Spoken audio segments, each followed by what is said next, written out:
It's a way for the Iraqis to help themselves. We're doing good things. We really are. I'm their chaplain, their priest, their minister, their friend, a fellow soldier, warrior. Service to your country, it's definitely a self-sacrifice, something that helps you become a better American, I believe. Proud to serve in Iraq, paying tribute to the men and women serving our country. Thank you for joining us. I'm Brandie Meng. And I'm Paul Cabasa. Many of you have joined us as Newswatch 16 celebrated the homecomings of deployed servicemen and women throughout our area. Our cameras have been there for the hugs and kisses, the joyful reunions of mothers and wives, the firm handshakes of proud fathers. We've been there as dads are introduced to their son or daughters for the first time. We've also been there for the painful goodbyes, the funerals for those who have given the ultimate sacrifice. Now we invite you to see what some of our troops see. Paul and I spent 5 days at Al Asad Air Base in the western province of Al-Anbar, Iraq. And we also spent 3 days in Baghdad. Tonight you will hear from the soldiers of the National Guard's 109th Infantry Unit and from the 92nd Aerial Port Squadron. We begin with the mission to a school in a small Iraqi village.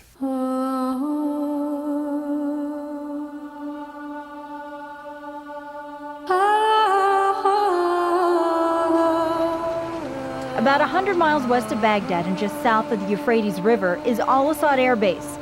Among the 14,000 American troops stationed here, 550 soldiers from the National Guard's 109th Infantry Unit out of Scranton. On the left-hand side is the Iraqi police station. Be aware lately we've seen crucial weapons up top of that. Again, gunners, make sure you're watching that area. The soldiers' mission is protection on and off the base. A few miles outside of Al Asad are some small villages like this one called Haran. Life is simple and drastically different even from what the soldiers see on base. There's no electricity, houses are made from stones, and the family farm feeds the household. There isn't much to the landscape, miles of endless sand and an oasis here and there. The people here only see the outside world when the tanks and Hummers roll in. They may not live a 21st century life, but they certainly understand what the rest of the world has. When I was a little kid growing up, you'd watch the Christmas show, The Little Drummer Boy, on TV, and that's really what it is. You know, you go out and you see mud huts or huts made out of brick and sand mortar. But then you look, and when you go out there today, you'll see they got a satellite dish. You know, they have nothing else. Maybe 1 or 2 trucks in the village, but they got their satellite TV. It's kind of a culture clash. Some families have generators, but not all. This area is literally off the power grid. After many visits, the villagers have learned to trust the soldiers, who now live on the land they once did. The village used to be here in Al Asad before Saddam came in. And then what happened was Saddam kicked them out, and then they moved up to the Haran Wadi area. The soldiers have come to rely on the villagers for information. They use body language, gifts, and translators. The villagers don't speak English, and the soldiers don't speak Arabic. Yet little meetings like this one are helping to build the foundations of Iraq's future. It's a way for the Iraqis to help themselves, that we build the infrastructure up that they can, the children learn, they go to school, and they learn that there's something bigger than just that little area. And next thing you know, it's a building process.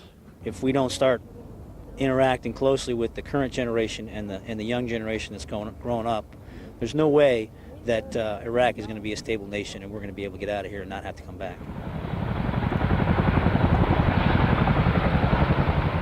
On this day, the soldiers want to find out why the teachers aren't coming to this small school anymore. I think when this school started out, there was, like 8 kids, and now there's something like 60 or more. Since the teachers come from another town that's about 15 kilometers away, sometimes they're not showing up. We think it's because they're afraid, number one, of the situation, just the security situation. Number two, we want to make sure that it's not because they've been intimidated by the insurgents or any other reason. Although the soldiers have theories about why the teachers aren't here, they talk with the villagers who live in the area. to find out if there's been any unusual activity and to see if they know why the teachers have stopped coming to class. They've been having some problems getting to the village with transportation, and there's other money issues there. So just the whole having to travel is a big hassle. Many of the teachers live near the small town of Baghdadi, miles from this village. Transportation is difficult in the desert, and with the low pay, it's hard to keep the teachers in school. This is just one of many civil affairs missions where soldiers reach out into the communities. This is the other side of war. Here, the troops see smiling faces, wanting to become the next Iraqi generation. Innocent children who ask for nothing more than to have what the soldiers have. We're doing good things. We really are. It's a step-by-step process. It's not something that's going to last, take a couple of months.